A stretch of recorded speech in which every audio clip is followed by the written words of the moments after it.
What's going on, guys? It's your average consumer, and as you can see, we've got some iPhone 11s. Now, we've got all three models here, and these are the green models in particular. And this is fine with me until, Apple comes out with some teal options. I'm waiting on it. But we are gonna go over everything that you get inside of the boxes and see what's different. Now, I feel like we gotta start off with the iPhone 11, since this is the entry-level iPhone and it's got the most affordable price tag, being at just $700. I think this is gonna fly off the shelves, especially since it's even cheaper than the iPhone XR. Now, the box isn't anything too special. You, of course, see the green color, and you've got the green writing on the sides and whatnot. But popping it open, whew, that baby looks clean. So what's interesting is that this is called green, but it's got more of like a mint look to it. So I definitely think this has like a more mintish vibe than an overall green. But let's go over what else you get in the box. Now, this is an iPhone. Apple keeps it pretty minimal. So of course you've got paperwork, stickers, and a SIM ejector tool over here.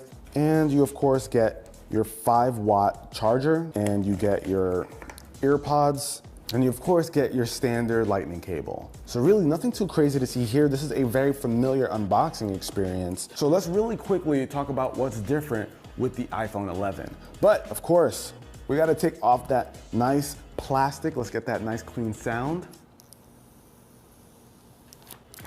Ooh, love it. And wow, guys, this green looks really, really good. Ari, honestly, take a closer look at this. Oh yes, I like it. It's really pretty, like a mint. What you say? That's exactly what I said. Is that? shows how much she's listening over here. Now, if you're wondering how different the 11 is from the XR, well, you still got a lot of the same going on with the aluminum body, as well as that liquid retina display, the glass back for wireless charging.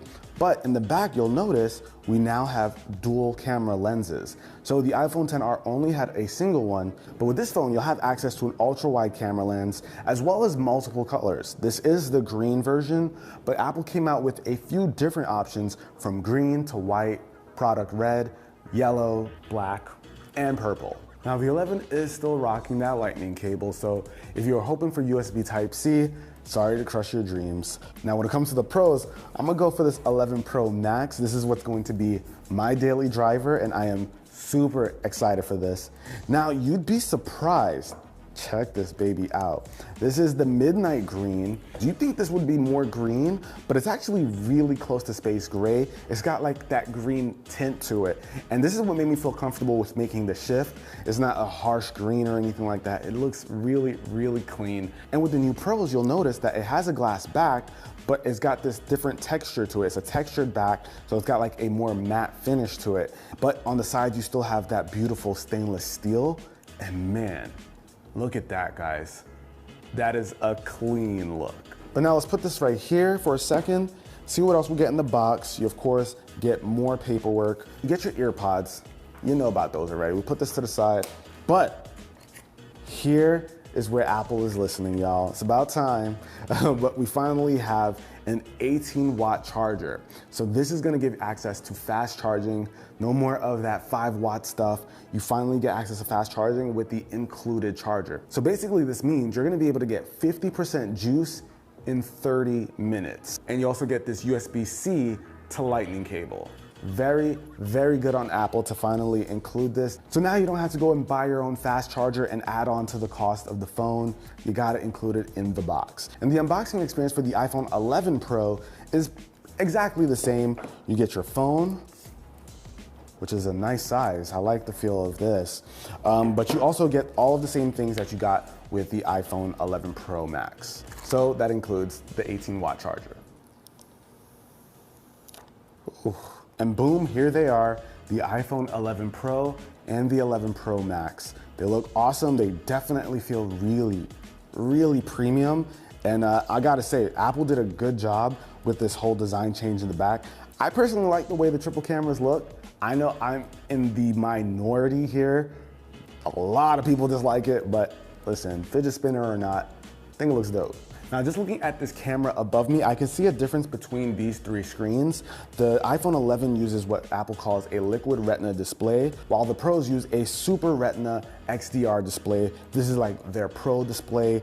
can get really bright, can do support HDR and all that. So this is a key difference between the two. You've got basically an LCD display versus OLED displays.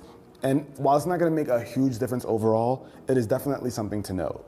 And since this does come with iOS 13, something that's different with the setup process here is being able to choose whether or not you want dark mode.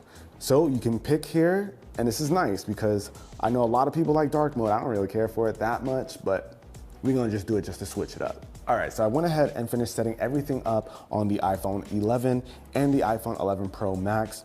And I gotta say, during that setup process, I kind of noticed some things with the bodies. So like I said before, this has that matte textured finish. And I thought that this would probably add more grip in the hand, but I found that it's a bit slipperier than the glass. So in the hand, the glass has a bit more friction to it, but when it comes to a surface, I found that the glass moves around just a bit more than the matte. So depending on the surface it's on, one is more slippery than the other. But honestly, if you're not wearing a case anyway, I think you're crazy. And I'm feeling very much at home with the iPhone 11 Pro Max. But for those of you out there who don't know what the experience is gonna be like, what Apple really has to offer with these new iPhones compared to those in the past, I'll have a video link down below in the description where I compared and talked about all the new features of the 11 and the Pro models. But guys, I will say, I am pumped to try this out. And I feel like the only thing we haven't really touched on is pricing and availability. The iPhone 11 comes in at $700, as I mentioned before. And with the iPhone 11 Pro, this is going to be $999, so $1,000. And with the Pro Max, you're gonna pay another $100 and get it at $1,100. So that's your price point. Like I said, I think this one's gonna be the most popular, coming in at $700. But let me know what you guys think. Which phone are you gonna be going for if you're going to be making the upgrade? I'll have new videos on all of these phones coming all week, so stay tuned for those. And I'm gonna catch you guys in the next one. Till then, it's your average consumer. Peace.